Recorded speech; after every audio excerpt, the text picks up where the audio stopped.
priceless violin disappears without a trace. Welcome to Fog Casebook. I am your host, Vela. Share where you're watching from. Your voice enriches this journey. Now into the mystery. Dr. John Watson would, in later years, look back upon the autumn of 1889 as a season curiously rich in paradox. London, that great sprawling organism of brick and soot, seemed at once exhausted by the waning year, and yet peculiarly alive beneath its mantle of fog. It was in that chill, muffled atmosphere that a single, exquisitely played note of music drew together the destinies of a violinist, a noble house, and the one man in England who could hope to reconcile the contradictions that ensued, Mr. Sherlock Holmes of Baker Street. On the evening when the affair began, Watson sat before the fire at 221B, his medical journals spread neglected upon his knee. Opposite him, in the familiar armchair by the window, Holmes lounged in an attitude of indolence which would have deceived any but the most seasoned observer. His long, thin fingers lay motionless upon the arm of the chair, his profile cut in sharp relief by the glow of the gas jet. Only the keen steel grey of his eyes, half-lidded yet restless, betrayed the ceaseless activity of that remarkable mind. A thin smut of London soot drifted in whenever the door from the stair opened, and the distant clatter of hansom cabs floated up from Baker Street. Within all was quiet, save for the faint ticking of the mantel clock and the occasional rustle of paper as Watson turned a page he had not read. The silence was broken at last by Holmes himself. "The third article in that journal is of greater interest to you than the first two, Watson," he observed languidly, without turning his head. "Though I confess I am surprised by your persistence in reading a paper whose conclusions you have already decided are flawed." Watson smiled despite himself. "You go too far, Holmes. I had scarcely settled upon any conclusion at all." "On the contrary," Holmes murmured, "you frowned on the first page, pursed your lips on the second, and now you hold the third open at precisely the paragraph in which Dr. Rutherford of Edinburgh propagates his favourite fallacy about moral shock as a primary cause of nervous collapse, a hypothesis you have denounced at least twice in my hearing." He steepled his fingers at his chin and, for the first time that evening, deigned to look directly at his companion. "You have underlined that very sentence with your thumb, Watson. If I were to cross the room and examine the margin, I should expect to find one of your more forceful annotations, an exclamation mark, perhaps." Watson glanced down and realized with a start that his thumb had left a faint, grey smear in the margin where he had pressed it. "You make it sound witchcraft," he protested, though there was more admiration than annoyance in his tone. "In point of fact, you are correct about Dr. Rutherford, though I doubt the matter is of the least interest to anyone outside the medical profession." "To the contrary," Holmes replied. "It is a demonstration that in most human affairs the apparent cause is no more than a convenient fiction, a story men tell themselves to avoid the labour of inquiry. Whether in nervous collapse or in crime, the true cause is nearly always more prosaic, more intricate, and vastly more instructive." Watson was about to respond when a sharp knock sounded upon the door below, echoing up the stairwell. Mrs. Hudson's brisk step, the opening of the outer door, and a murmur of voices followed in quick succession. Holmes straightened at once. A subtle transformation passed over him. The languid dreamer vanished, and in his place appeared the keen, hawk-like logician Watson knew so well. He shot a questioning glance toward the door of the sitting-room. "We shall have a visitor of consequence," he remarked. "The tread is too nervous for a bill collector and too rapid for a patient, yet the weight is that of a man. There is urgency in it, but not panic. I should say some official of Scotland Yard, or a man accustomed to command suddenly placed in unfamiliar perplexity." "Holmes, you cannot possibly—" Watson began, but was interrupted by a firm knock upon the sitting-room door. "Come in!" cried Holmes. The door opened, and Mrs. Hudson ushered in a gentleman whose very bearing seemed to confirm Holmes's prediction. The newcomer was tall and well-built, with iron-grey hair swept back from a broad, lined forehead. His evening dress was immaculate, but his gloved hands twisted the brim of his hat in a manner that betrayed inward agitation. "Inspector Lestrade, or I am a Dutchman," Holmes murmured aside. But Watson saw at once that this was not the sharp-featured Scotland Yard man they knew so well. "Mr. Sherlock Holmes?" the gentleman asked, casting a quick, searching glance around the room before fixing his eyes upon its most striking occupant. Holmes rose and bowed slightly. "You do me honour by seeking me out, sir. Pray be seated. This is my friend and associate, Dr. Watson." The visitor inclined his head. "Lord Reginald Ashcroft of Ashcroft Hall," he said tersely. "I apologize for intruding upon you at this late hour, but I have been given to understand that you specialize in difficulties beyond the scope of ordinary men." "You have been correctly informed," Holmes replied. "Will you take a chair by the fire, Lord Ashcroft? I find that even the most intractable difficulties yield more readily to the application of reason when hands and feet are not numb with cold." The peer allowed himself a curt, humourless smile and took the proffered seat. "I come to you," he began, "not on my own behalf, but out of absolute desperation, on behalf of my ward, and indeed of the good name of my entire house. Mr. Holmes, a crime has been committed tonight at the Royal Philharmonic Hall. A most extraordinary crime. The police are already involved, but they are—" He hesitated as if searching for a polite word, and then abandoned the attempt. "They are at a loss. I was advised, by a certain colonel of my acquaintance, that when the police are at a loss, one comes to you." Holmes's eyes glinted. "A wise colonel," he said softly. "You mention the Philharmonic. I recall that this evening was to see the debut of a violinist of some repute." Lord Ashcroft's fingers tightened on his hat. "Miss Elena Vasari," he said. "My ward." "Ah, yes," Holmes murmured. "The Italian prodigy. I observed her name upon the bills, a remarkable ascent for one so young. I had intended to attend, but other matters detained me." "Then you will not yet have heard," Lord Ashcroft pressed on, leaning forward. "Her violin, her instrument, has vanished. Vanished, Mr. Holmes, in a manner utterly beyond comprehension." Watson could not repress a soft exclamation.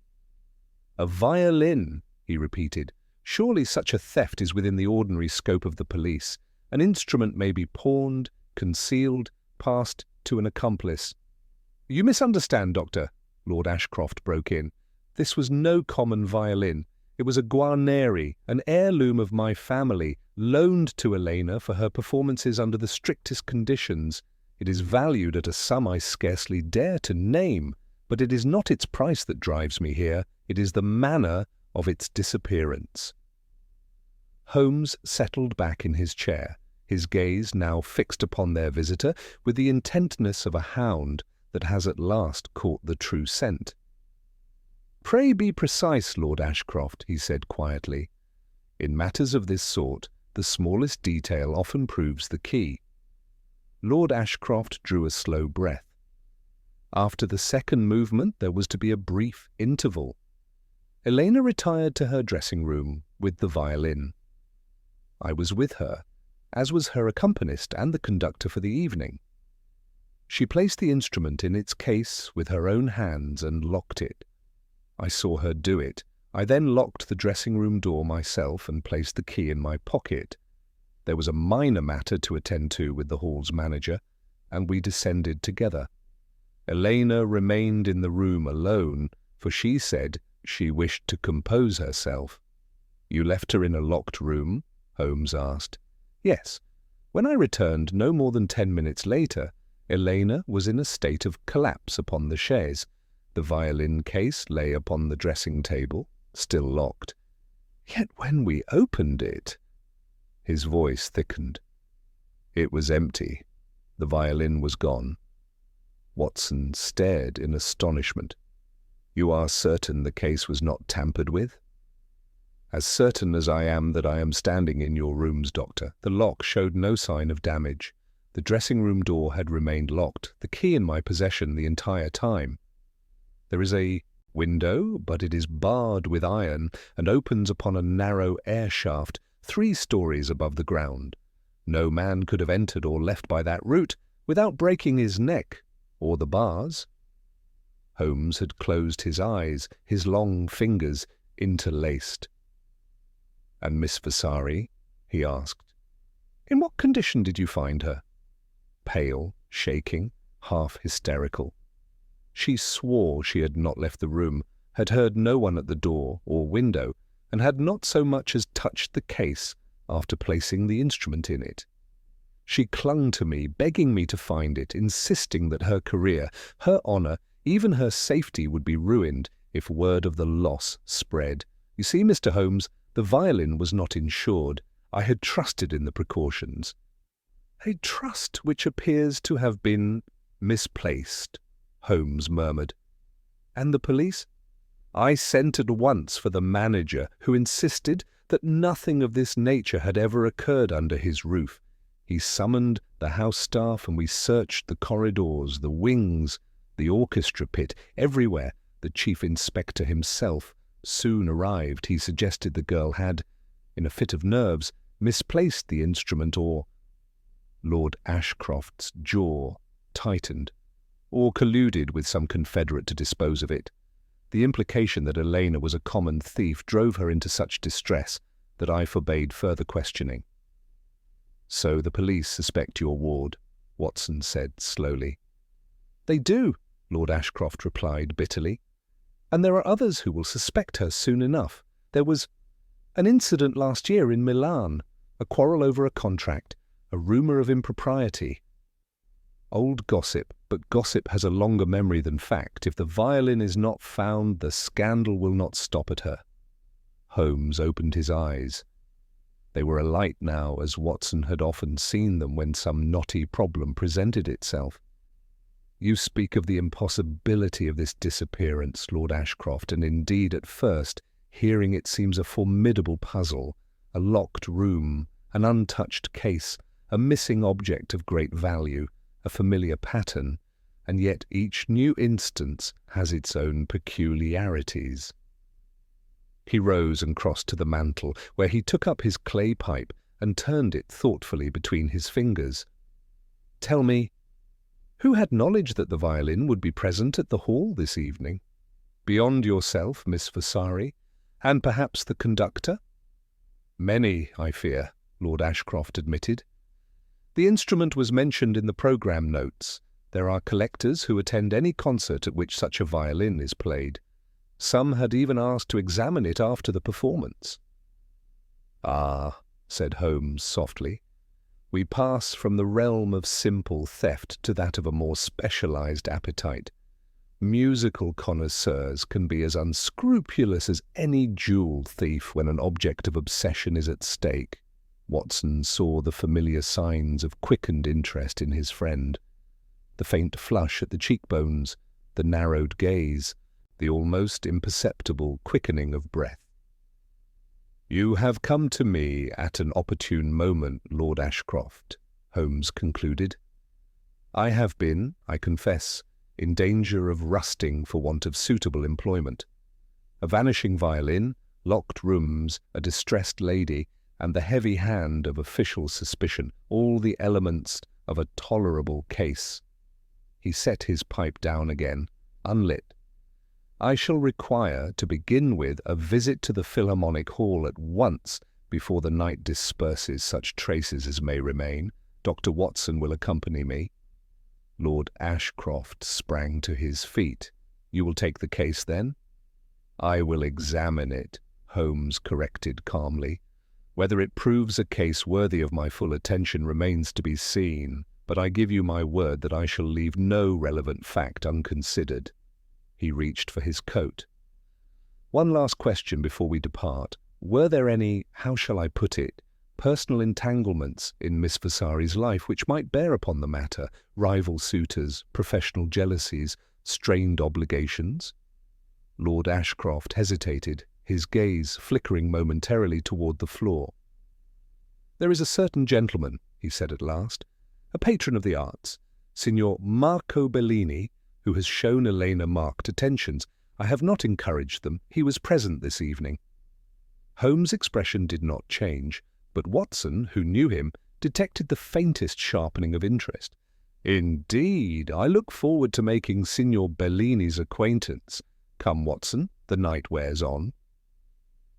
Within a quarter of an hour, the three men had descended the 17 steps from Baker Street and emerged into the fog-laden air. A hansom was summoned, its lamps casting small, uncertain islands of light in the thickening murk. As they drove toward the Philharmonic, Holmes sat forward, his long figure bent slightly, his eyes fixed on some inner vision only he could see. Watson, watching him, felt that inward stir of anticipation which only a new case could inspire. To the average man, the affair would have appeared a simple, if vexing, theft, a matter of locks and keys, suspects and opportunity. But Watson knew, as the hansom rattled over the cobbles and the yellow glow of gas lamps slipped by like wraiths in the fog, that where Sherlock Holmes was concerned, no case remained simple for long. Somewhere between Baker Street and the Philharmonic Hall, the first, almost inaudible notes of a far more complex melody were already sounding in his friend's extraordinary mind. And though Watson could not yet discern its pattern, he sensed that the vanishing of Lord Ashcroft's violin was but the opening bar of a composition whose full reprise would astonish them all. The fog had thickened by the time the hansom drew up before the great portico of the Philharmonic Hall. Its pillared façade loomed out of the murk like the prow of some vast vessel moored in a sea of grey. Though the concert was long since concluded, a scattering of carriages and cabs remained, their lamps winking feebly.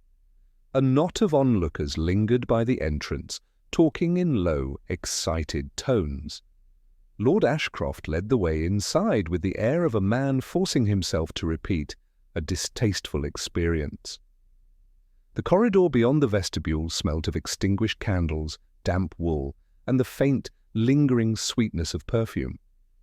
Programmes lay trampled on the carpet, and from somewhere behind the closed doors of the auditorium came the muffled scrape of chairs being stacked. A uniformed constable stood near the foot of a side staircase, his helmet under his arm. He stiffened as they approached. "Inspector Lestrade is upstairs, my lord," he said, "in the ladies' dressing-room as before." Holmes cast a sidelong glance at Watson, the ghost of a smile touching his lips. "Not a Dutchman, after all," he murmured. They ascended 2 flights of narrow, red-carpeted stairs and turned into a corridor lined with doors, each bearing a brass plate. Footsteps and voices echoed along the passage.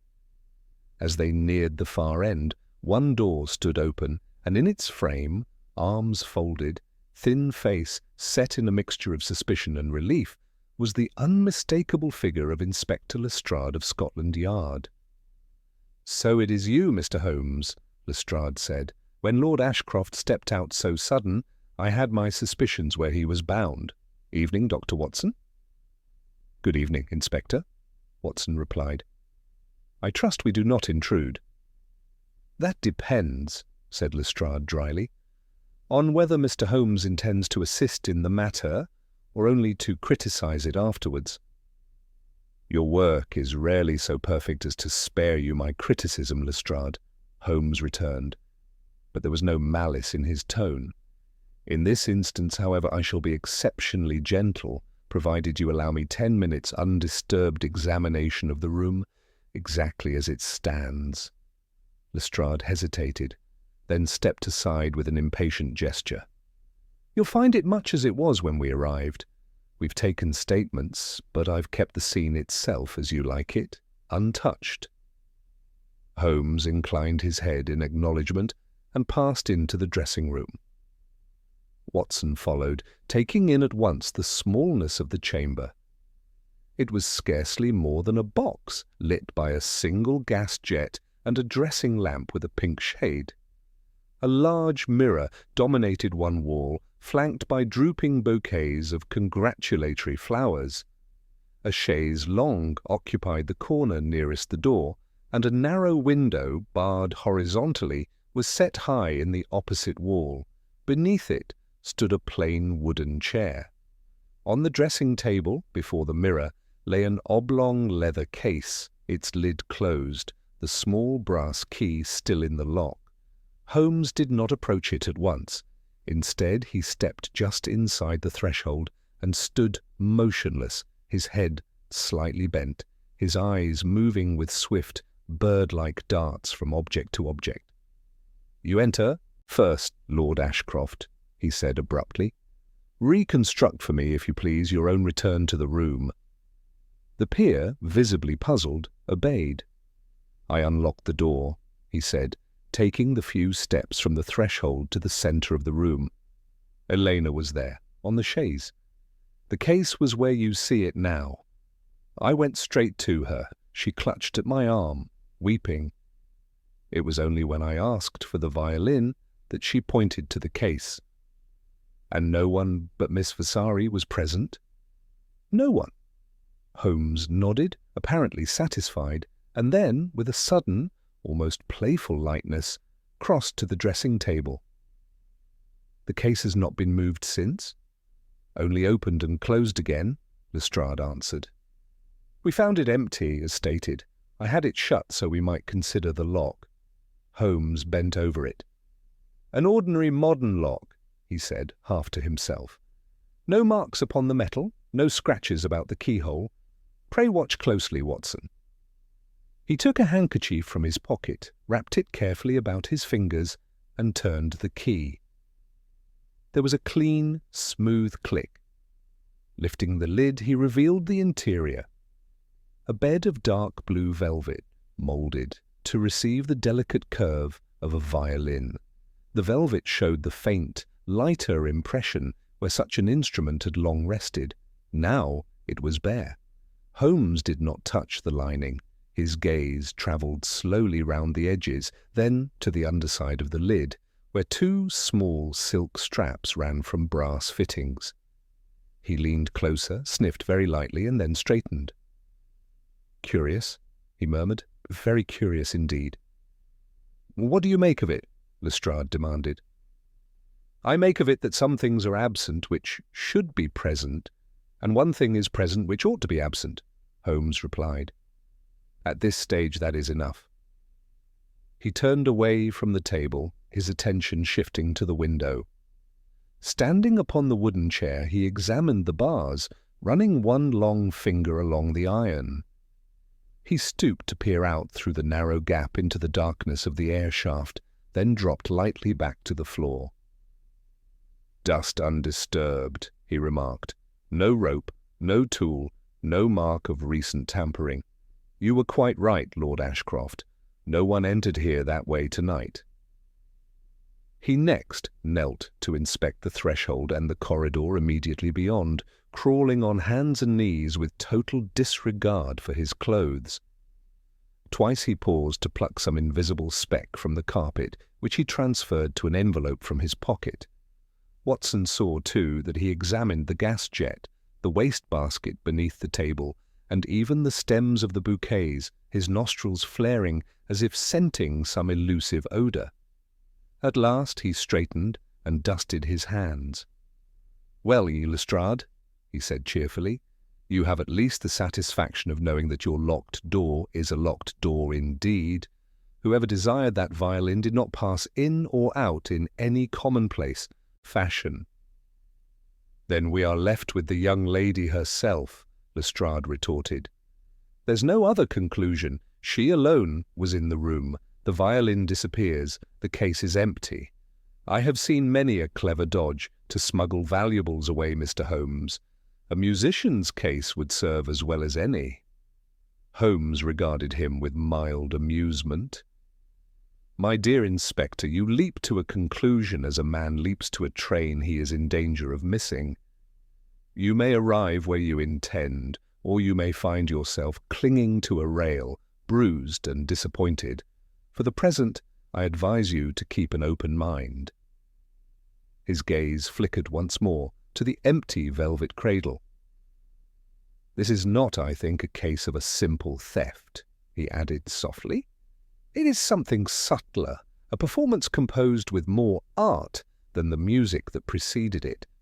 To judge the composer, we must first hear the whole piece." He turned toward the door. "And to hear it, Watson, we must next speak with the performer herself, Miss Elena Vasari." Lord Ashcroft led the way back into the corridor, and Holmes fell in beside him at once. "Miss Vasari is still in the building, I trust?" he asked. "In the green room," Lord Ashcroft replied. "The doctor insisted she lie down. She wished to leave at once, but I persuaded her to remain until matters were more settled. This way." Lestrade closed the dressing-room door behind them, turning the key with a snap. "If you're for seeing the young lady, I'll be present," he said. "I've more questions of my own." "I should count upon nothing less," Holmes answered pleasantly. "Come, Watson." The green room lay a little further along the passage and was larger than the dressing-room, with armchairs clustered about low tables and a coal fire smouldering in the grate. The faint odour of spilt champagne and wilted flowers hung in the air. A single lamp, turned down, cast a subdued glow over the room. On a sofa near the fire lay a young woman, no more than 23, with an oval face of striking delicacy. Her dark hair, loosened from its elaborate coiffure, fell in waves about her shoulders. Even in her distress there was something finely controlled in her posture. Her hands, though clasped tightly together, did not tremble as violently as Lord Ashcroft had led us to expect. Her great black eyes turned at once to the door. "Reginaldo!" she cried softly, rising half to her feet. "You have news? Have they found it?" Lord Ashcroft crossed quickly to her. "My dear Eleanor, I have brought someone who may succeed where others have failed. This is Mr. Sherlock Holmes. He has a reputation." His tone suggested that the word hardly encompassed the whole of Holmes's singular standing. Miss Vasari's gaze shifted to Holmes, and I saw her eyes sharpen with a flash of intelligence beneath the anxiety. "You will help me, signore?" she said. "They think I am a thief. I heard the inspector speaking with the manager. They think I have hidden the violin, but how could I?" Her hands flew apart in a helpless gesture. "I swear to you by everything that is sacred, I have not left that room until they came for me." Holmes gave a small bow. "If you are innocent, madam, I am your most devoted ally. If you are not, then I am at least your most formidable opponent. In either case, the surest path is to be entirely frank with me. Pray sit. You have been subjected to enough agitation for one evening." She sank back, and Holmes took a chair directly opposite her, placing himself so that the light fell obliquely across her face. I recognized the maneuver. He had once told me that a sudden, full illumination was less revealing than a half-shadow in which the play of expression might be more delicately observed. "Let us go over the events from the moment you left the stage after the second movement," he began in his cool, even tone. "You will forgive me if I ask for exactitude. It is often the smallest thing which turns the scale." "I finished playing," she said slowly, closing her eyes as if to summon the memory with greater precision. The applause was very loud. I bowed once, twice. Then I went off with Herr Schneider, the conductor, to the side. He said, "Brava, signorina," and kissed my hand. Lord Ashcroft met us in the passage. We went together to the dressing room. You carried the violin all this time? Yes, of course. I never let it out of my hands until then. Her voice faltered. You placed it in the case with your own hands, Holmes prompted. Yes, I laid it down upon the velvet very gently. I remember I adjusted the bridge a little, that it should not be jarred. Then I closed the lid and turned the key. Lord Ashcroft saw me. Then he locked the door and left me alone. She opened her eyes and looked earnestly at Holmes. I was tired, she continued. My heart was beating so fast. I took off my gloves, my necklace. I went to the mirror. I did not touch the case again. Did anyone knock at the door? Did you hear any sound from the corridor? Holmes asked. She knitted her brows. But there was a sound, a paper, I think, pushed under the door. She pointed vaguely downward. It made a little screw noise upon the floor. I thought it was just another program, one of those silly notes people send. I did not look at it. I wished only to be quiet for a few minutes. Holmes's gaze flickered very quickly, not toward the floor, but I fancied toward Lestrade. You are certain there was nothing else? No voice, no attempt at the handle, no smell? Unusual, perhaps? She hesitated. A smell? Only... Her expression changed. Only the flowers. They sent so many flowers. Someone knocked earlier, before the concert. A boy, I think. When I opened the door, there was no one there, only a big bouquet on the chair outside. I brought it in, myself. It had a strange perfume, very strong, like almonds. I did not like it. I put it away from the lamp. Holmes's eyes had taken on that peculiar brightness I knew so well. And the bouquet is now? He asked, though I had already seen him examine every arrangement in the dressing room. In there, I suppose, she said wearily. On the table, by the mirror. Holmes tapped his long fingers lightly on his knee. Tell me, Miss Vasari, he went on. This Guarneri, how long have you played upon it? For 1 year, she answered. Before that, I had my own instrument. Not so fine. When Lord Ashcroft offered me the Guarneri, it was like being given a voice I had never known I possessed. And in that year, Holmes said, have you perceived any particular interest in it from others, admirers, collectors, rival musicians? At this, a shadow passed over her face. Always there are such people, she said. In Milan, there was a man, a dealer, who said it was a crime that such a violin should be in the hands of a woman and a foreigner. Here in London, too, there are whispers. They say, why should Lord Ashcroft risk such an instrument in the hands of a little Italian adventuress? It is jealousy, nothing more. And Signor Marco Bellini. Holmes's tone was casual, but I saw the quick flicker of attention in her eyes. Marco? She repeated, with a mixture of exasperation and affection. He is foolish, generous but foolish. He wishes always to protect me, to arrange my affairs. He quarrels with managers, with conductors, with anyone who does not praise me enough. But he would not steal a violin, Mr. Holmes. He is rich. He would simply buy one. Rich men, Holmes observed, are sometimes more dangerous in their desires than poor ones. The poor man must calculate the cost. The rich man thinks only of his whim. But we shall not condemn Signor Bellini unheard. He rose. You have been most helpful, Miss Vasari. There is one last point, purely of form. In Milan, you were accused of dishonoring a contract. Was there any person connected with that affair whom you have seen in London? Her lips parted in surprise. You know of that? She whispered. There was a man, the impresario's agent. His name is Rinaldi. I heard he was in Paris now. I have not seen him here.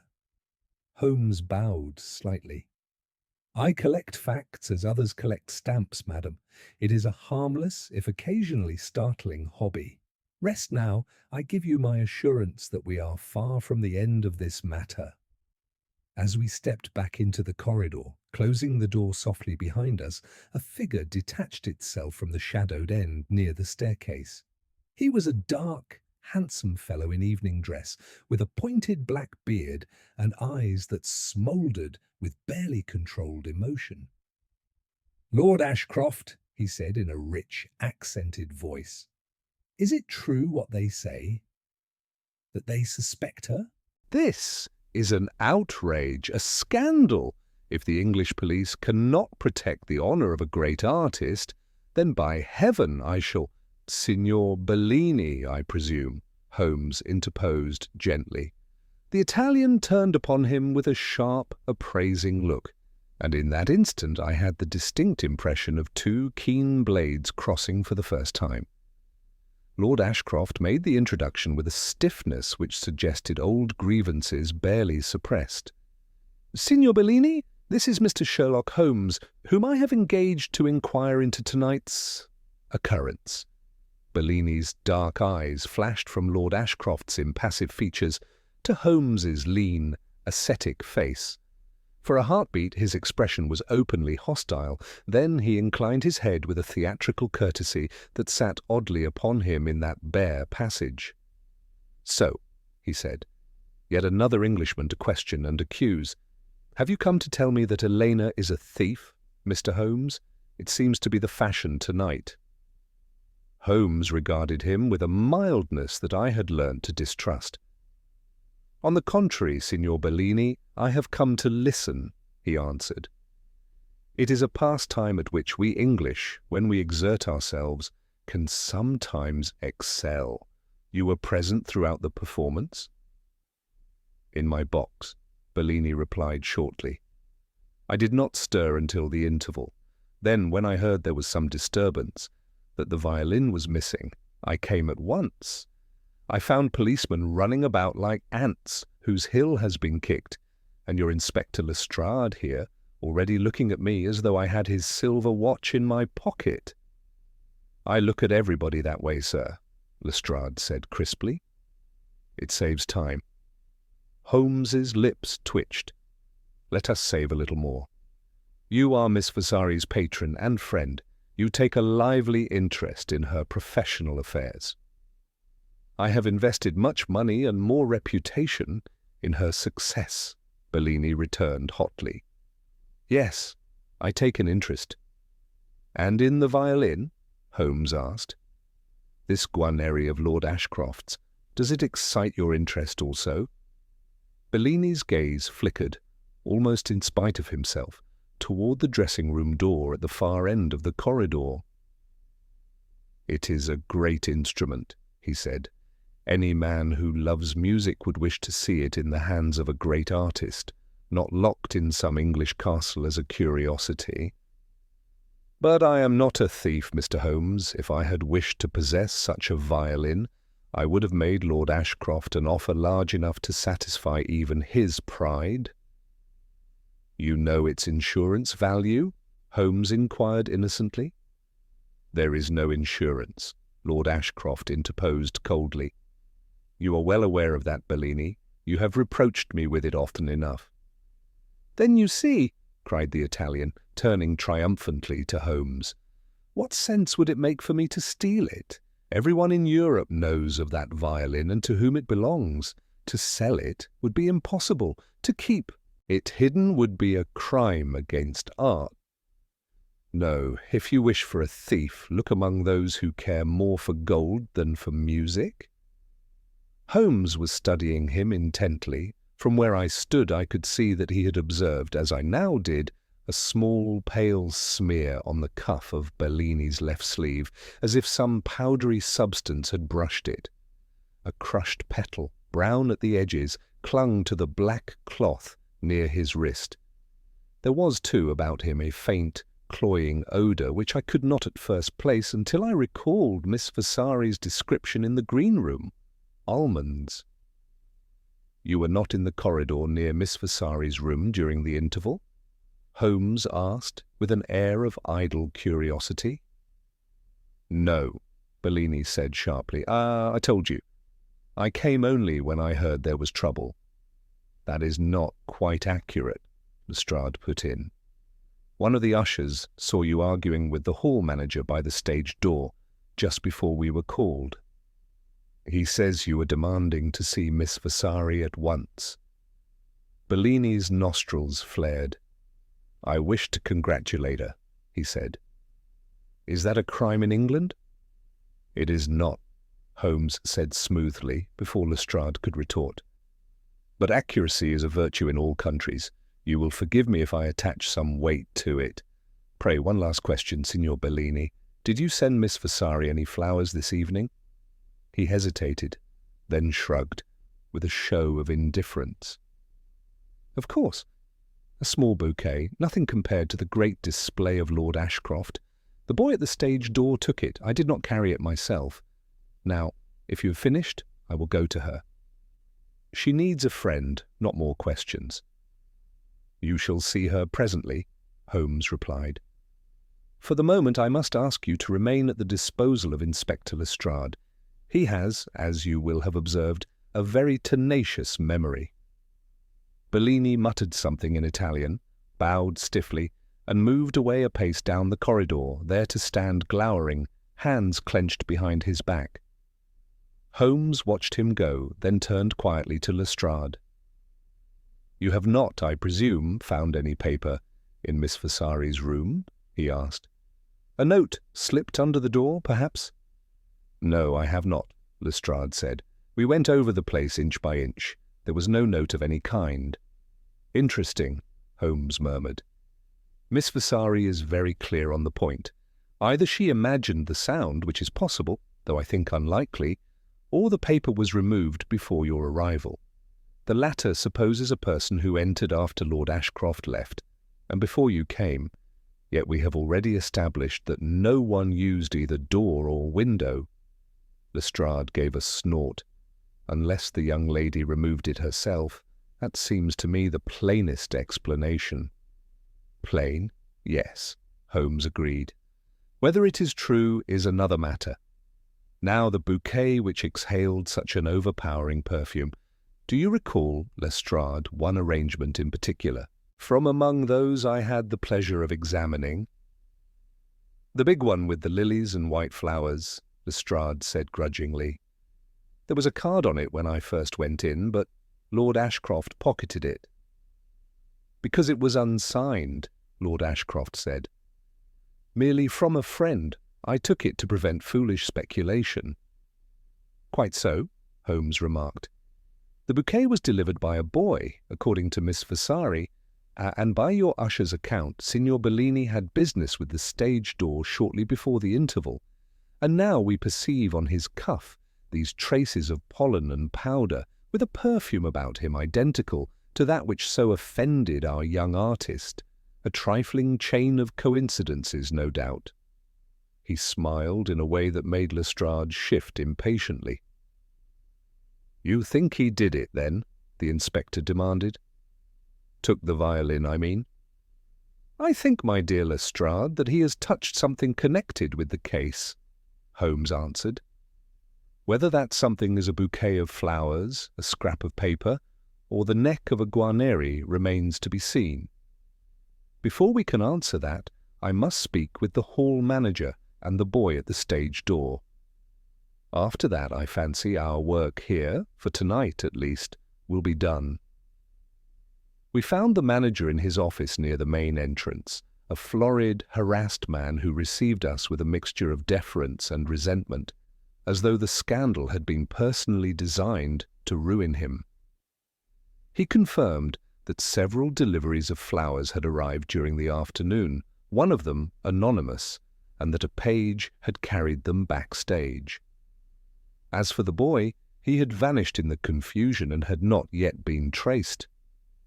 That absence, Watson, Holmes remarked, as we at last stepped once more into the foggy street, is the first truly discordant note in our little composition. Flowers that smell of almonds, a missing page, an invisible note, a violin that vanishes from a locked case. Each detail is a single instrument tuning up. When they play together, we shall hear the melody that underlies it all. And you have no conception yet of what that melody may be? I asked, as we climbed into a waiting hansom. Holmes drew his coat about him and leaned back, his eyes half closed. I have as yet only a sense that the key is minor, not major, he said. There is something darker here than mere theft, some undertone of personal malice. Until I know for whom the music is truly being played, I shall refrain from applauding anyone's guilt, least of all Miss Vasari's. The cab rattled away from the hall, leaving behind the dim glow of its lamps. As we plunged again into the London fog, I had the uneasy feeling that, for all Holmes's composure, the night's work had only brushed the surface of a much deeper design. Holmes did not speak again until we were very nearly back in Baker Street. When at last he stirred, it was only to tap twice upon the roof of the cab and call to the driver to proceed more slowly. "There is no good," he remarked, "in arriving before one's thoughts. I am still a street or two behind this affair." "You have at least some fixed points," I ventured. The bouquet, the missing boy, the smell Miss Vasari described, Bellini's undeniable agitation. Surely they indicate a common line. "They indicate," Holmes replied, "that someone wished very much for certain impressions to be formed. Whether those impressions are true or false is precisely what we have yet to learn." We reached our familiar door, and a few minutes later were once more in the warmth of our sitting room.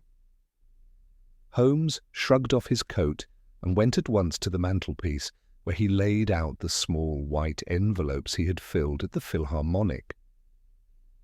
"You observed, Watson," he said, taking down his lens, "that I collected 3 distinct samples from that charming little sanctum of Miss Vasari's. Let us see what music they may sing under a stronger eye." He tipped the contents of the first envelope onto a sheet of notepaper. Under the glass, even to my untrained gaze, they resolved themselves into minute grains of yellowish dust. "Pollen," I hazarded. "Just so, from lilies," Holmes confirmed. That bouquet was not merely perfumed, it proclaimed itself. We may therefore regard any person bearing similar traces as having had recent close contact with it. Signor Bellini, for example. He swept the grains aside and opened the second envelope. This time a tiny shred of paper fell out, no larger than a fingernail, curled and stained at one edge. "From the wastebasket?" I asked. "From the gap between the basket and the skirting board," he corrected. "The cleaning of that room has been performed with a thoroughness which would do credit to a Dutch housewife. It is therefore highly suggestive that this one fragment should have escaped. Observe, the paper is of good quality, cream-laid with a faint ruled line. The torn edge shows traces of gum. Obviously part of a note torn hastily across, which implies either anger or haste, or both. Could it not belong to any stray program or letter?" I suggested. "Hardly. The programs were printed on cheap stock, and the only letter visible was Lord Ashcroft's, which lay intact upon the mantel. No, Watson, this belongs to some communication not intended for general inspection. See here, the faint loop of an inked letter remains, quite enough to identify the hand, should we later find it in more complete form. I do not yet know what word it helped form, but I begin to have my suspicions." He placed the scrap carefully in a drawer of his desk and opened the last envelope. At first I thought it empty, but he coaxed from it, with an almost surgical delicacy, a tiny, curling sliver of pale wood. "From the carpet near the dressing-table," he said. "A shaving, no thicker than a hair, yet it tells us more than a page of testimony. Feel it." I took it between finger and thumb. It was dry, but not brittle, and exhaled a faint, resinous odour. "From an instrument?" I exclaimed. "A violin?" Holmes smiled. "Your musical education was not entirely wasted, my dear fellow. Yes, a fragment from the bridge, or sound hole, I should say. Fresh, too. The tool that carved it has been at work not many hours, perhaps not many minutes. Yet Miss Vasari has not had the Guarneri altered in a year. That is Lord Ashcroft's proud boast. Who, then, has been operating upon it so very recently?" "Someone at the hall," I said slowly. "A luthier, perhaps, concealed among the staff." "Or among the audience," Holmes replied. "You perceive the direction in which the chips fall." He folded his long arms and stared into the fire. "There is a second instrument in this affair, Watson," he went on presently. "Not merely the Guarneri, but a tool, sharp, precise, guided by a practised hand. I begin to see how a violin might vanish without leaving its prison, how, in short, one might steal the music and leave the empty shell behind." I stared at him, bewildered. "You speak in riddles, Holmes." "And so I shall continue to do until certain points are verified. I may be upon the very edge of a false deduction, and that is the one luxury I cannot afford. Tomorrow we shall visit Lord Ashcroft, examine his private arrangements concerning the violin, and discover who, if anyone, has had leave to handle it during the past year.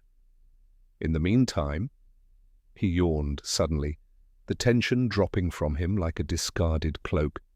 "I recommend sleep. The mental violin, like the real one, should not be strained to constant performance, if it is to keep its tone." It was close upon 10 the next morning, when we found ourselves rolling once more through the streets, this time in the direction of Belgrave Square. A pale, reluctant sun struggled behind thin clouds, and the city had about it that washed, bedraggled air which follows a night of fog. Holmes had been unusually silent at breakfast, consulting Bradshaw's Railway Guide and the morning newspapers with equal care. Once he remarked, half to himself, that there was no mention of any accident to page boys, which I took to be a reference to the missing lad from the Philharmonic. Otherwise he preserved a sphinx-like composure. Ashcroft Hall, the nobleman's London residence, presented a severe, dignified frontage of stone. We were shown, after a brief interval, to his study, a large, dark-panelled room lined with books and dominated by a portrait of some ancestor in armour. On a table near the window lay an oblong, empty case, which I recognised at once as twin to the one we had seen the night before. "You kept its brother here," Holmes observed, advancing to it without ceremony. "The travelling case, no doubt, for when the violin was not in use?" "Exactly," Lord Ashcroft replied. His face was haggard with sleeplessness, but his manner had regained something of its habitual reserve. "I had a special arrangement constructed in my strong room. The instrument was brought here after each performance and exchanged for its copy, which remained to deceive any casual observer.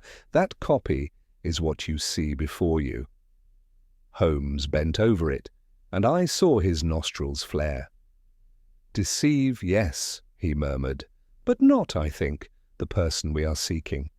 Tell me, Lord Ashcroft, in all the time Miss Vasari has been under your patronage, has there been any person, any at all, who has access both to this house and to her professional life, a music master, agent, or adviser, common to you both?" Lord Ashcroft frowned, considering. "There's only one such man," he said slowly. "Our family solicitor, Mr. Tobias Green.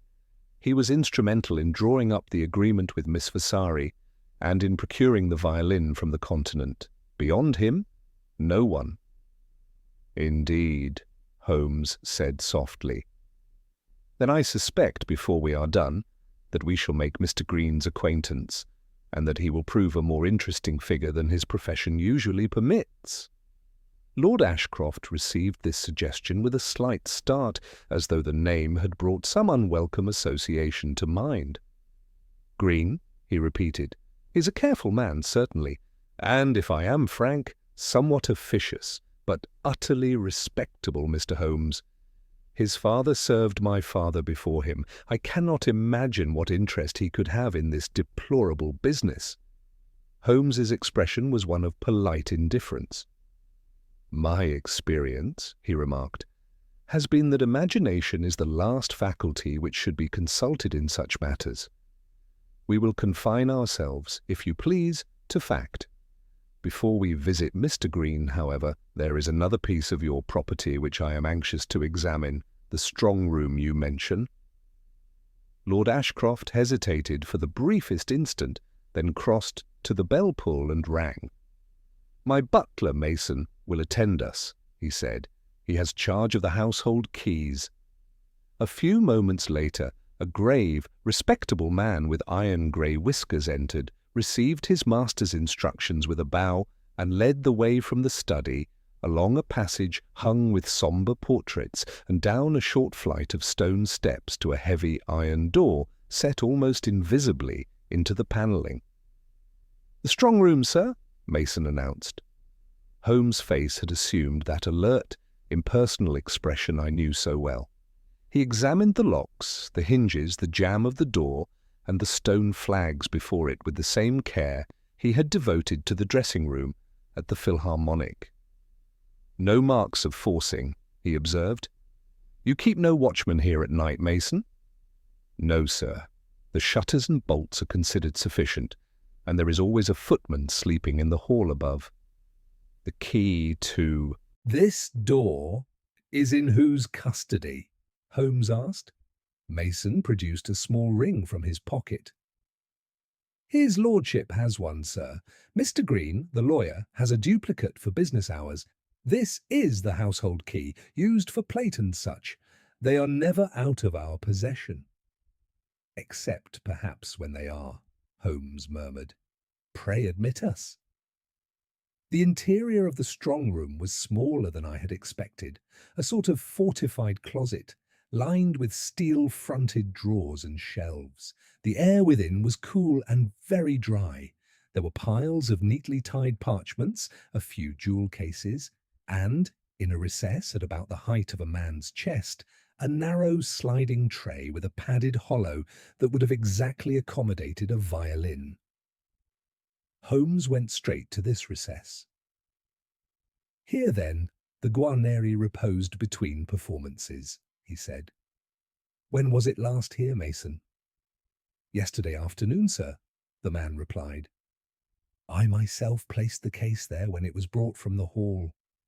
It was taken out again at 6 o'clock to go with Miss Vasari." Holmes bent over the tray. A faint dust lay upon the steel lip, broken by two clear half-moons where fingers had recently grasped it. "These are your hands, Mason?" "Yes, sir. I wiped the tray before I put the case down on account of a little grit. I don't like grit where valuables are concerned." "Quite so. And before yesterday, how often, say within the last fortnight, has this recess been opened?" Mason reflected. "Only when the violin was brought or taken, sir, except once, when Mr. Green came 3 days ago. He was with his lordship in the study, and afterwards asked if he might see the arrangements for the instrument in case, so he said, of any legal dispute. I took him down." Holmes's eyes gleamed. "And did he examine the recess closely?" "Yes, sir. He had the drawer out, turning it over in his hands, and asked a lot of questions about who had access. He seemed, if I may say so, more interested in it than I would expect from a lawyer." "Did he have anything with him? A parcel, perhaps?" Mason frowned. "A long, flat package under his arm when he arrived, sir. But he left without it. I took no notice at the time. I supposed it was papers." Holmes cast a rapid glance toward Lord Ashcroft, whose face had hardened. "You said nothing of this to me, Mason." "I beg your pardon, my lord. I did not think it of moment." Holmes laid a hand lightly on the cold edge of the tray. "It is of the very first moment," he said quietly. "We shall not trouble your strong room further. You may lock it." As we retraced our steps to the study, I ventured a question in a low voice. "You suspect Green of having prepared some exchange?" I whispered. "Of having brought a copy and measured the recess for it?" "I suspect," Holmes returned, "that Mr. Tobias Green is a man who prefers to examine the scenery before the curtain rises on his own act. Whether that act took place last night or is yet to come is precisely what we must learn." Lord Ashcroft, though plainly discomposed, at once sent a note, by Holmes's request, to Green's offices in Lincoln's Inn, requesting an immediate interview in regard to the matter of Miss Vasari and the Guarneri violin. The servant had scarcely been dispatched when Holmes rose. "We shall not wait for his reply here," he said. "If Mr. Green is the man I take him for, the word Guarneri will bring him to his feet at once. Let us go to him rather than sit inert. Activity, Watson, is the true stimulant of the nervous system." Within half an hour, we were set down in that sober region of the town where the very air seems scented with dust, parchment, and precedent. Mr. Green's name appeared in modest lettering upon a brass plate at the entrance to a dark, narrow staircase. We climbed to a landing where a clerk, pale and ink-stained, ushered us into a square, orderly room lined with shelves of tin deed boxes. Mr. Tobias Green rose from behind a high desk. He was a thin, colourless man of middle years with sparse, sandy hair and a face so composed that at first glance it appeared to possess no expression at all. Only the pale, watchful eyes behind his spectacles betrayed an alert, calculating intelligence. "Lord Ashcroft's note reached me as I was about to step out," he said with a little bow. "The matter it mentions is of such importance that I am at your service without the lost instant. You are Mr. Sherlock Holmes, I presume? I have heard of you." "The disadvantage is mine," Holmes replied pleasantly, taking the chair indicated. "I had not heard of you, Mr. Green, until today. I trust you will remedy my ignorance."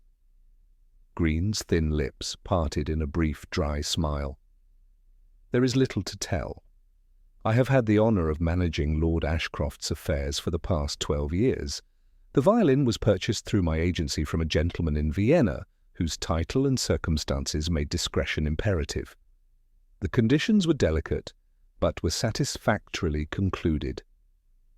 "And you advised leaving so valuable an instrument uninsured?" Holmes asked carelessly, picking up a pen from the desk and setting it down again. Green's fingers tightened, almost imperceptibly, upon the blotter. "I advised nothing of the sort," he said. "On the contrary, I urged his lordship to insure it. He declined. He was sanguine of his precautions." Holmes's gaze had wandered to a small stack of cream-coloured notepaper upon the desk. It was of good quality, faintly ruled, a corner of the uppermost sheet bearing the imprint of a torn-off word. I saw a flicker in his eyes which told me he had recognized it at once. "You employ a neat stationery," he remarked. "My friend Dr. Watson has a weakness for such details. It is a professional malady. He writes." Green glanced, puzzled, at the paper. "It is merely our ordinary office stock," he said. "If there is nothing further, Mr. Holmes, perhaps you will tell me in what way I can contribute to the recovery of Lord Ashcroft's property." Holmes rose, dusting an imaginary speck from his cuff. "For the moment, Mr. Green, you have already contributed a great deal," he said. "Whether you are aware of it is another question. There is only one point on which I must have your word. Did you, at any time during the past month, authorize any person to examine or copy the measurements of Lord Ashcroft's violin cases?" Green's face did not change. Only the fingers, which had relaxed, stiffened again along the blotter. "Certainly not," he said. "Such a thing would be most irregular." Holmes regarded him for a long, quiet moment. I fear, he said gently, that someone has been irregular in your name. We shall, I think, speak again, Mr. Green, when the music is somewhat further advanced. And with that enigmatic remark, he bowed, and we took our leave, leaving the colourless little solicitor standing very still by his desk, his pale eyes narrowed behind the spectacles, as if trying to pierce, in turn, the veil that hung over Holmes's intentions. As we descended the narrow stair from Mr. Green's office, I could not restrain the question that had been forming in my mind. "You recognise that paper on his desk?" I said.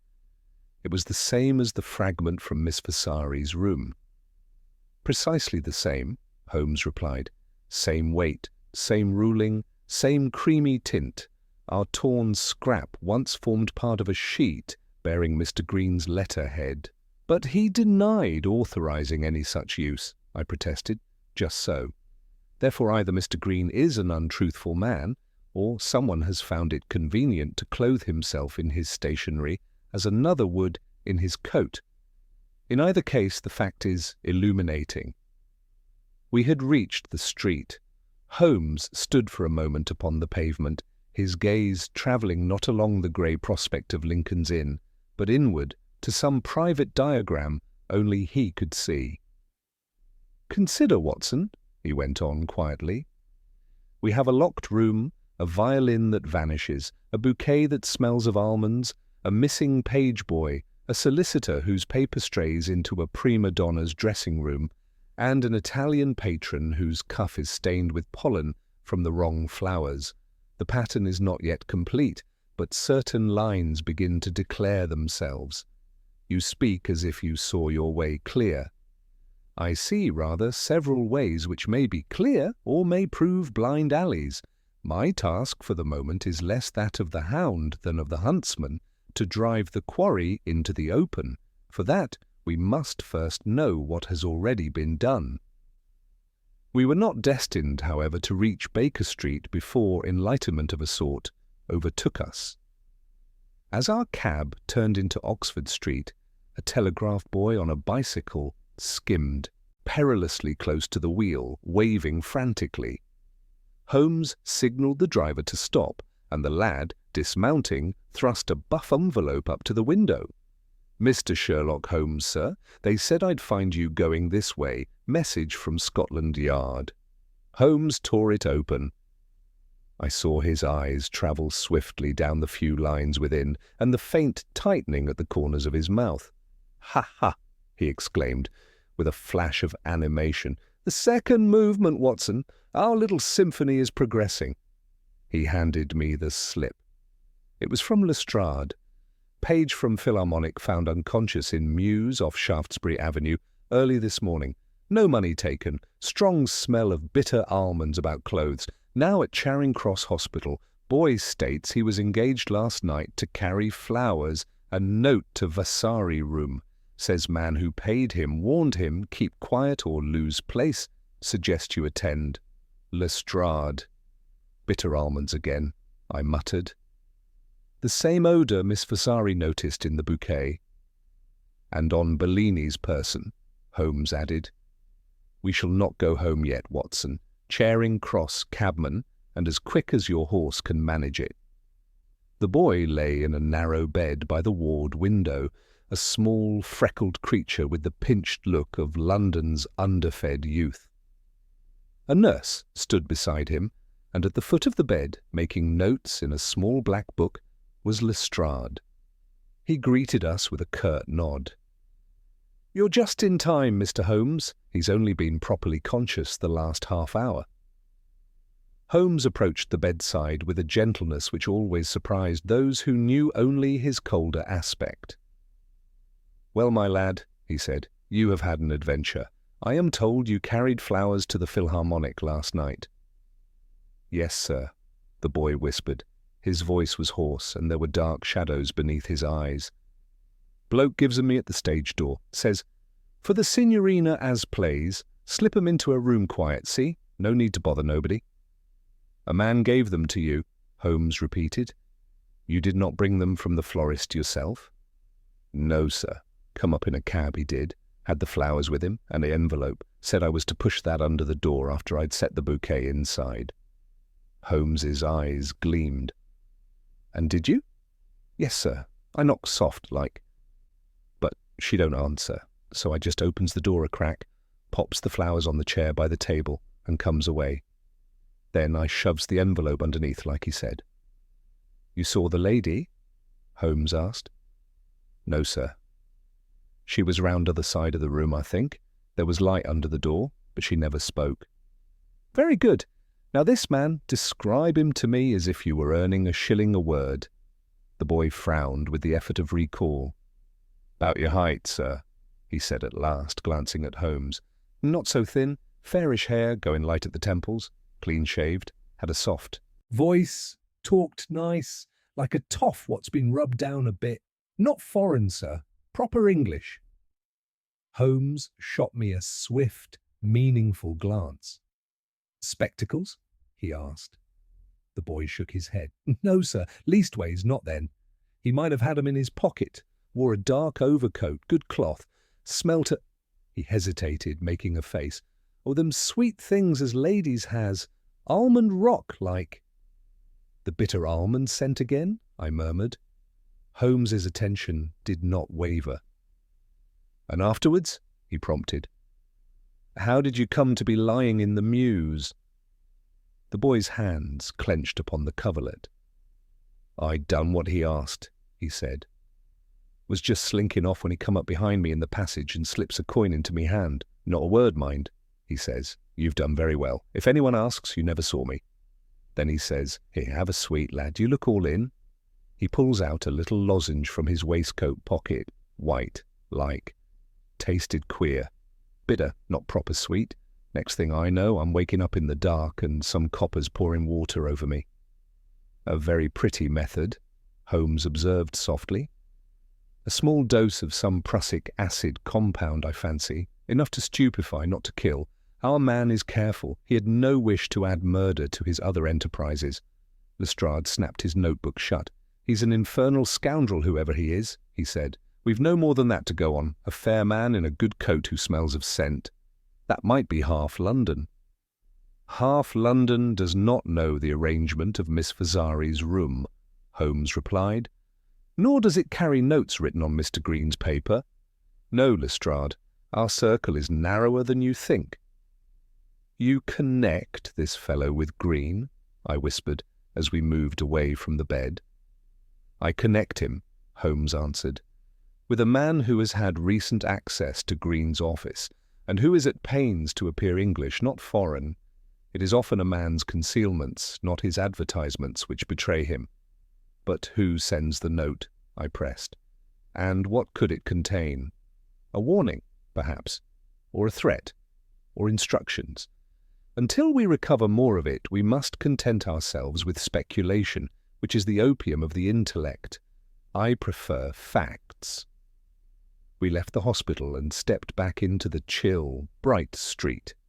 Holmes walked a dozen paces in silence, his head bent, his hands thrust deep into the pockets of his ulster. Suddenly he stopped short. This will not do, he said brusquely. We are following at the heels of events when we should be anticipating them. So far the enemy has chosen the field. It is time we chose our own. And how do you propose to do that? I asked. He turned to me with a curious light in his eyes, half mischief, half ferocity. By giving him what he wants, Watson, or what he believes he wants, we must persuade him that the game is not yet won, that something remains for him to grasp at his own peril. For that I shall need Lestrade, Lord Ashcroft, and, most of all, Miss Elena Vasari. Tonight, my dear fellow, we shall see whether our unseen violinist can resist the temptation of one last performance. His tone was light, almost flippant, but beneath it I sensed the steel of a resolve which boded ill for whoever stood upon the other side of this invisible conspiracy. Holmes lost no time in putting his intentions into motion. We found Lestrade still at the hospital entrance, receiving some final particulars from the house surgeon. Holmes drew him aside. "You have men you can trust?" he asked, without preamble. "A few," Lestrade replied cautiously. "What is it you want of them now?" "A quiet cordon round 3 points," Holmes said. "Ashcroft Hall, the Philharmonic, and the lodgings of Miss Vasari. Not to interfere, only to observe. Anyone connected with those places who shows unusual activity today is of interest. Above all, any attempt to gain access to a violin case, real or supposed, is to be reported to me at once. You may tell your superiors that this is not wasted manpower. They may very shortly have a tangible result." Lestrade eyed him keenly. "You've got something up your sleeve, Mr. Holmes. Is it too much to ask?" "For the moment," Holmes interrupted pleasantly, "it is. Not out of distrust, I assure you, but because we play against a very delicate ear. A false note would ruin our entire composition. You shall have your cue at the right bar, Lestrade, I promise you." The inspector muttered, but knowing Holmes of old, did not press the point. Within the hour we were back at Baker Street. Lord Ashcroft arrived soon after, having been summoned by telegram, his face drawn with anxiety. Miss Vasari, to my surprise, followed not long after him, veiled and cloaked, accompanied by a maid, and visibly much recovered in body, if not in spirit. "You wish to see me, Mr. Holmes?" she asked, once she was seated in our familiar sitting-room. Her eyes travelled quickly over the litter of books, chemical apparatus, and stray newspapers, as though seeking some clue in the chaos that would reveal her fate. "Most urgently, madam," Holmes replied. "You are, if you will permit the expression, the central note in this affair. Without you, the melody will not resolve. The question is, are you prepared to put yourself once more upon the stage, this time in a drama rather than a concerto?" "I will do whatever is necessary," she said simply. "They think I am a thief. If I must stand again where I stood last night to prove that I am not, then I will stand." Lord Ashcroft made a movement of protest. "Holmes, is this wise? Elena has already suffered enough." "My dear lord," Holmes answered, "if we do nothing, she will suffer far more. The idle tongues of London move faster than any official inquiry. Whisper of scandal once started cannot be recalled. Our only hope is to force the truth into the open while memories are still fresh and our adversary still believes himself to be in control." He turned to Miss Vasari.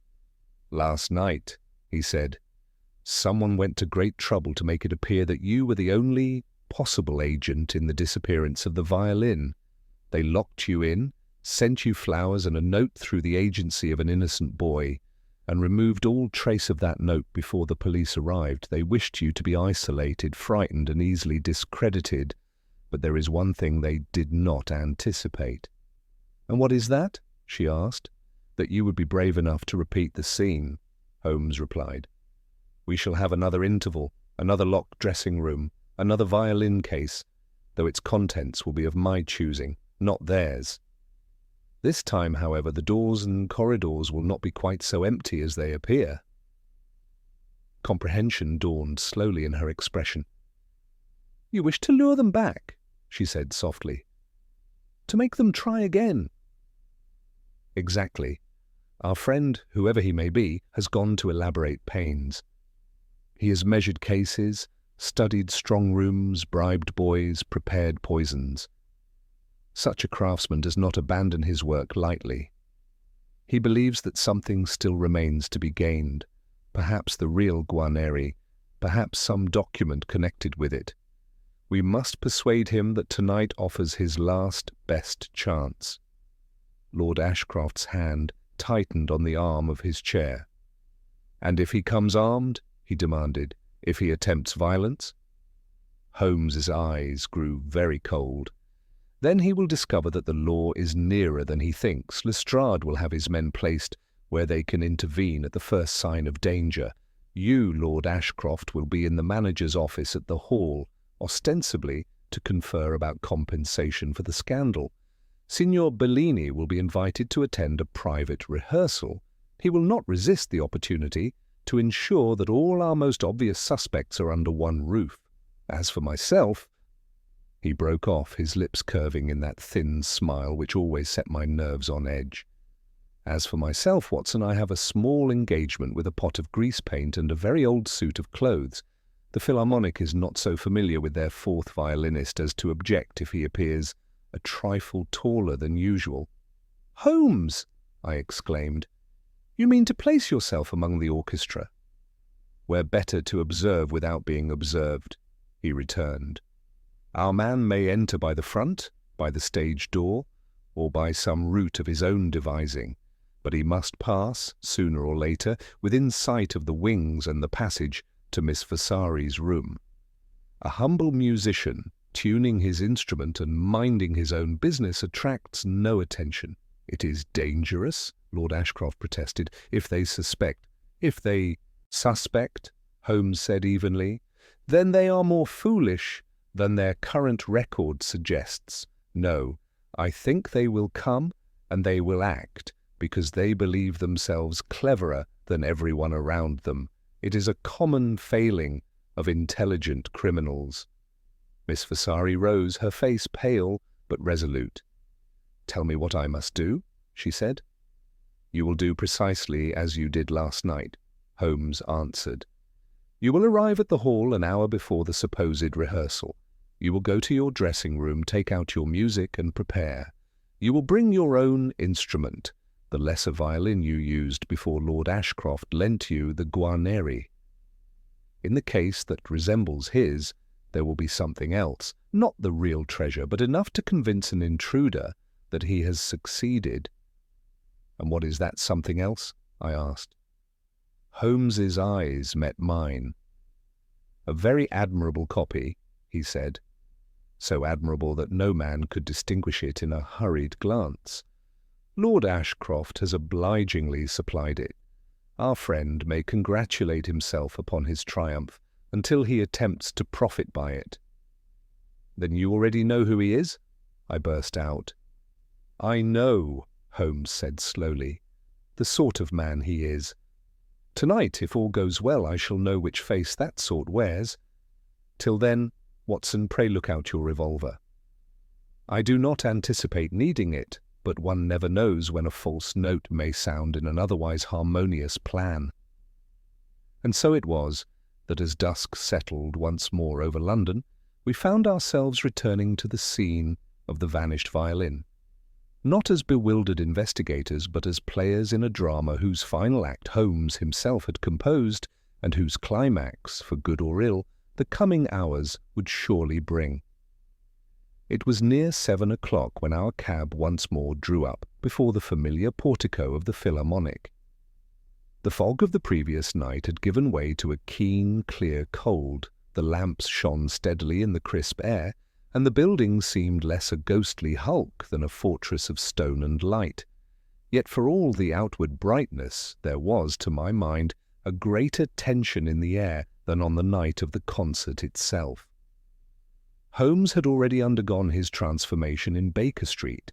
By the time we left, the austere figure of the consulting detective had vanished, and in his place stood a stooping, mild-eyed musician with slightly reddened nose, grizzled hair at the temples, and an air of deferential shyness. A shabby black frock-coat, shiny at the seams, and a violin case of unremarkable aspect completed the illusion. "I am, for this evening," he had said with a twinkle, "Mr. James Ryder of the fourth desk, second violins, a man of limited ambition and still more limited talent, but of irreproachable punctuality. Do not look for me as you would look for Holmes. If you recognize me at a glance, the game is lost." Thus it was that when Lord Ashcroft, Miss Vasari, and I entered by the artist's door at the rear of the hall, there was no sign of my friend. Lestrade joined us almost immediately, his thin face set in lines of determination. "Men placed as you requested," he murmured to Holmes's rider later, in a snatched instant behind a stage curtain, but I did not hear that exchange at the time. To me he merely said, "You'll keep close to Miss Vasari, Doctor. If anything goes wrong inside that room, I want someone there who can tell us exactly what." Miss Vasari walked between us, her pale face composed, her dark eyes unwavering.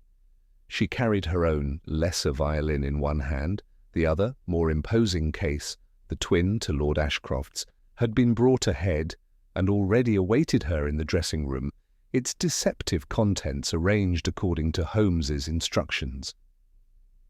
We paused at the threshold of that small, fateful chamber. Lestrade examined the lock, then stood aside as Miss Vasari entered and set her instrument down upon the chaise. "You will remain inside," he told her quietly, "until either I or Dr. Watson knock 3 times and call your name. No one else is to be admitted, no matter what they may say."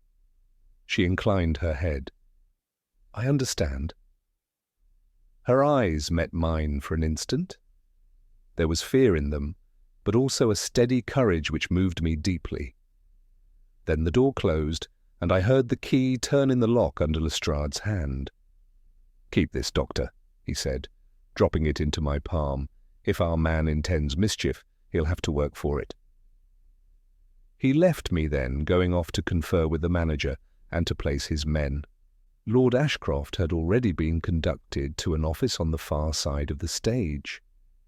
For some minutes I stood alone in the corridor, listening to the muffled sounds of movement and tuning from the empty auditorium beyond the heavy doors. Presently, a dribble of musicians began to pass along the passage, a cellist, a bassoonist, a pair of flautists, each with his instrument and his own world of petty professional concerns. Among them, at last, I saw a stooping, grey-templed figure with a scuffed violin case and a deferential air. His eyes met mine for the barest fraction of a second. There was no flicker of recognition. He passed on, humming under his breath, and took his place in the flow. Holmes at his post. Time dragged. Twice I paced the corridor from end to end, nodding to the constable Lestrade had placed by the stairs. The gas jets hissed softly, the brown carpet swallowed the sound of my footsteps. From within the dressing-room came no sound at all. I confess that more than once I was tempted to knock and offer some word of reassurance, but I remembered Holmes's injunction and restrained myself. It was perhaps half an hour later when the first discordant note sounded. A man came quickly along the corridor from the direction of the public entrance, so quickly that at first I took him for some belated member of the staff. He was well dressed in a dark overcoat and gloves, and carried under his arm a long, flat parcel wrapped in brown paper and tied with string. His hat was pulled rather low, but as he passed under the nearest jet, I saw fair hair thinning at the temples and a clean-shaven jaw. He started slightly at sight of me, then recovered himself at once. "Ah, Dr. Watson, I think?" he said, with that smooth, carefully modulated voice I had heard in Lincoln's Inn that very morning. "I am Mr. Tobias Green." His lordship informed me of this. "Unfortunate rehearsal. I have come to advise him on certain legal phrases which may be required in any public statement." The explanation was plausible enough, yet something in his manner jarred upon me. The parcel beneath his arm in that place and at that hour set ringing a chord in my memory of Mason's testimony. "Lord Ashcroft is with the manager at present," I said. "I expect him to return presently. In the meantime, we are keeping Miss Vasari strictly undisturbed." "So I was given to understand," said Green. His pale eyes slid past me to the closed door. "Most prudent, no doubt. Hysteria, in such cases, is a most infectious malady." He spoke lightly, but I saw the faint tightening at the corners of his mouth as he took in the keyhole and the solid frame. "If you will wait below, I began. "I shall send word—" He shook his head. "I will not detain you," he said. "I shall go on to the manager's office myself. Pray do not allow me to interfere with your duties, Doctor." With that, he moved on past me, his steps firm and unhurried.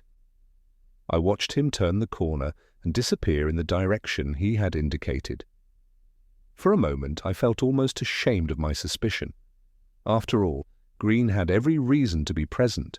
He was Lord Ashcroft's man, and the bitter almond odour of the bouquet could hardly attach to every parcel in London.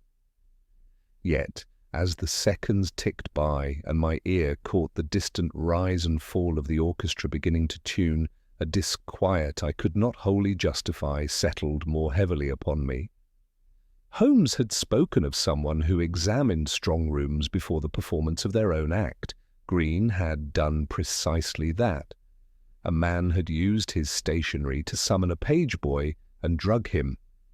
And now here he was, fair-haired, well-dressed, carrying a parcel. I had just resolved to seek out Lestrade and inform him of Green's arrival, when a sound came that froze me where I stood. From within Miss Vasari's locked dressing-room, very faint yet unmistakable, there came the soft, liquid scrape of a violin being drawn from its bed, a tiny, muffled protest of wood against velvet. But I held the key. For an instant I could not stir. The sound was so slight that a less practised ear might have dismissed it as some trick of imagination. But to one who had heard, more than once, the intimate language of instrument and case, that faint drag of wood along, velvet was unmistakable. Then I was in motion. I sprang to the door and rapped sharply. "Miss Vasari!" No answer. The silence within seemed suddenly to press outward like a physical thing. I thrust the key into the lock and turned it. The door flew open under my hand. The dressing-room was exactly as I had last seen it. The mirror, the chaise, the high barred window. Miss Vasari stood by the dressing-table, one hand pressed to her breast, her eyes wide with terror. Before her, the oblong case lay open, its lid flung back. Bending over it, his parcel already discarded upon the floor, was Tobias Green. He straightened as the door burst inward, his hand closing convulsively around the neck of the violin within. For a moment we stared at one another, frozen. I at him. He at the doorway in which I stood. Then he moved, not towards me, but sideways, like a snake, his free hand darting toward the lamp. In that second, another figure shot past my shoulder. A shabby violinist with stooping shoulders and reddened nose seemed to materialize out of the corridor. With a speed I had seldom seen equaled, he flung himself across the room and caught Green's wrist before his fingers could reach the glass chimney. "I should not do that, Mr. Green," said Holmes's cool, familiar voice, stripped now of its assumed timidity. "A smashed lamp in a room full of dry flowers makes a very pretty blaze, but it complicates the insurance." The solicitor gave one wild wrench. The violin slipped from his grasp, struck the edge of the table, and would have fallen had not Miss Vasari herself, with a cry, caught it to her. Green sagged in Holmes's grip, then suddenly seemed to abandon resistance. His pale eyes, behind the glasses, took in the three of us. The open door, the corridor beyond where Lestrade and a constable were already converging at the sound of the commotion. "It appears," he said very quietly, "that I have misjudged the rehearsal schedule." Lestrade thrust himself into the room, panting. "So it was you," he snapped. "Hands up, Mr. Green, no tricks. I've a pair of bracelets here with your name on them." Holmes released the man's wrist and stepped back. Green, with a curious, weary shrug, allowed his hands to be secured. "You are making a mistake, Inspector," he said. "I came to protect Lord Ashcroft's interests. When I discovered that his property was being used again in this reckless fashion—" Holmes's laugh, soft and utterly without warmth, cut him short. "Come, Mr. Green," he said. "You are a man of precision. Do not spoil your record with such a slovenly lie. You did not even trouble to bring a lawyer's bag tonight. You brought instead," he nudged the discarded parcel with his foot, "a specially constructed carrying case fitted to receive a violin stripped of its outer shell. It is the same depth, I observe, as Lord Ashcroft's strong-room recess. You have rehearsed this movement more than once." Green's composure wavered for the first time. A flicker of anger or fear crossed his features. "You cannot prove—" Holmes cut in again, his voice now brisk and implacable. "I can prove this much, that you have had access to every point in this affair which required special knowledge. You alone, besides Lord Ashcroft, knew the arrangements of the strong-room. You alone had occasion to handle his violin cases and could measure them at your leisure. You alone had stationery which found its way in torn fragment into Miss Vasari's dressing-room. And you alone, of all the men connected with this business, matched the description of the gentleman who bribed and drugged the page boy with a cyanide lozenge." Green's lips parted, but no words came. Lestrade made a small, satisfied sound. Holmes went on, his gaze never leaving the prisoner. "Let us reconstruct, shall we? Some months ago you conceived the idea of turning Lord Ashcroft's vanity to profit. You know to the last penny what the Guarneri would fetch in certain foreign markets. You arranged, through that same shadowy Viennese connection by which you procured it, a purchaser who will pay handsomely for an instrument which can never be publicly displayed. But there is an obstacle. The violin is too well known to vanish without noise. A mere burglary at Ashcroft Hall would direct suspicion instantly to yourself. You therefore determine upon a more subtle plan. First, you have a copy made, no common forgery, but an instrument so cunningly wrought that in the haste of concert preparation, no one will detect the difference. The wood shaving I found in Miss Vasari's room told me that some knife had been at work upon a violin very recently, far too recently for a 3-century-old Guarneri. That alone suggested a duplicate. Lord Ashcroft, who had appeared in the doorway at some point during this recital, uttered an involuntary exclamation. Holmes inclined his head to him and continued, "You come to the hall 3 days ago with your parcel, a copy fitting your measurements. Mason, the butler, obligingly conducts you to the strong-room. There, while pretending to examine the arrangements, you exchange Lord Ashcroft's treasure for your forgery. From that moment, Miss Vasari is playing not upon the Guarneri, but upon your copy. The real violin is already in your hands, hidden in some safe place, known only to yourself and your associates.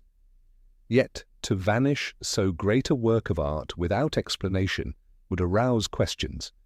You require a scapegoat and a distraction. Miss Vasari, with her foreign birth, her rumours of past disputes, and her dependence upon Lord Ashcroft's patronage, offers both. You design a locked-room theft, which will at once remove the copy and cast suspicion upon her." Miss Vasari had sunk to the chaise, the instrument still clasped against her. Lord Ashcroft stood rigid, his face working. Holmes's voice took on a slightly more rapid cadence. "Last night, then, you have a boy deliver a bouquet and a note written on your own office paper. You instruct him to push the bouquet inside, then slide the note under the door. The bouquet serves 2 purposes. It introduces the odour of bitter almonds, as you later will on the boy's clothes when you drug him, and it provides pollen by which any intermediary, such as Signor Bellini, may be made to appear suspicious. You yourself, however, watch and wait. Once the boy has gone, you slip along the corridor using a duplicate key, a copy of the dressing-room lock you have had made under some pretext when dealing with the hall's management. Everyone believes the room's secure because Lord Ashcroft locked it. In fact, You can enter at will. You retrieve the note, lest its contents betray you, tearing it in your haste and leaving the fragment I discovered. You may even consider attempting the removal of the copy then and there, but something, footsteps perhaps, warns you off. You leave matters to ripen, satisfied that suspicion will fall heavily upon the lady who was alone in a locked room with a suddenly empty case. Green drew a sharp breath.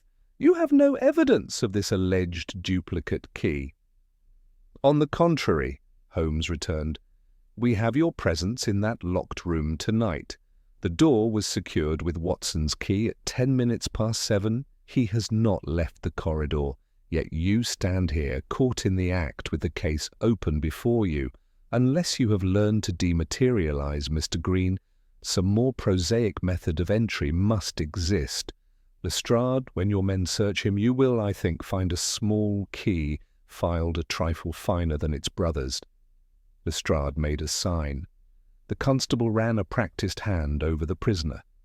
From the inner pocket of Green's waistcoat he produced, in due course, a slim, bright object, which Lestrade held up with grim satisfaction. Just as he says, he remarked. Holmes's gaze did not soften. Tonight, he resumed, you believed you would complete your labour. You assumed very naturally that Lord Ashcroft, stung by last night's scandal, would insist upon using the Guarneri again to prove that it was not lost, and that he would once more entrust it to Miss Vasari.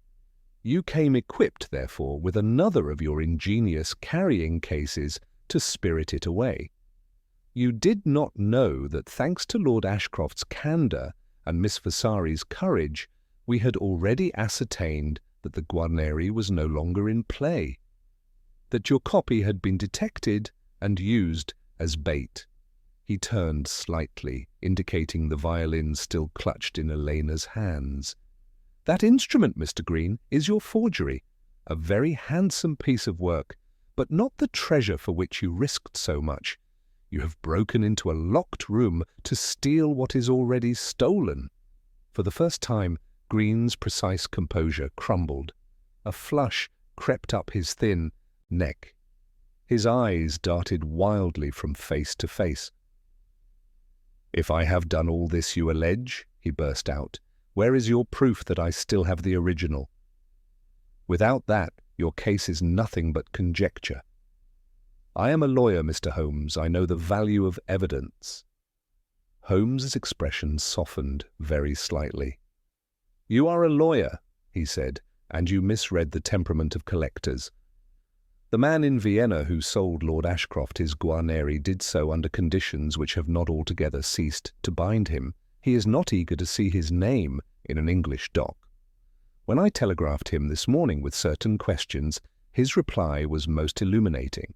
Among other trifles, he mentioned that you had only last week sought his advice on the private sale of an instrument identical in all particulars to that which he had once disposed of to Lord Ashcroft. You were careful not to name your prize, but your description was eloquent. I suspect that when confronted with this telegram, your hypothetical jury will find your hypothetical defence less convincing than you imagine. He drew a folded paper from his pocket and held it up. Green stared at it, then seemed to deflate, his shoulders drooping as if some inner string had snapped. You meddling fool, he whispered, not to Holmes, but perhaps to the phantom of his own disappointed ambition. Do you know what that violin is worth? What a man might do who held it free of all these absurd, sentimental obligations. A man might do a very great deal of good with such resources, Holmes said quietly, or a very great deal of harm. It appears you chose the latter. Green's knees buckled. The constable caught him by the arm. I think we've heard enough, Lestrade said briskly, though there was a gleam of genuine respect in his eye as he glanced at Holmes. You'll come along quietly now, Mr. Green. I shouldn't advise trying your lawyer's tricks on the way.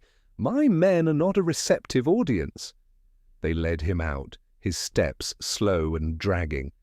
The sound of his retreating boots upon the corridor carpet grew fainter, then was lost amid the distant murmur of the tuning orchestra. For a moment there was silence in the little room. Then Miss Vasari rose, the false Guarneri cradled in her arms, and turned to Lord Ashcroft.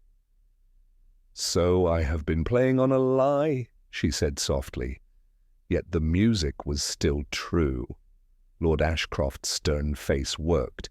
With a sudden, impulsive movement quite at odds with his usual reserve, he took her free hand. "It was never the violin that made you what you are, Elena," he said. "It was you. When, if, my own property is returned, it shall rest in my strong room. You shall have an instrument of your own, without condition or scandal. I have been too proud of my possession and not proud enough of my artist." Her eyes filled with tears, but she smiled.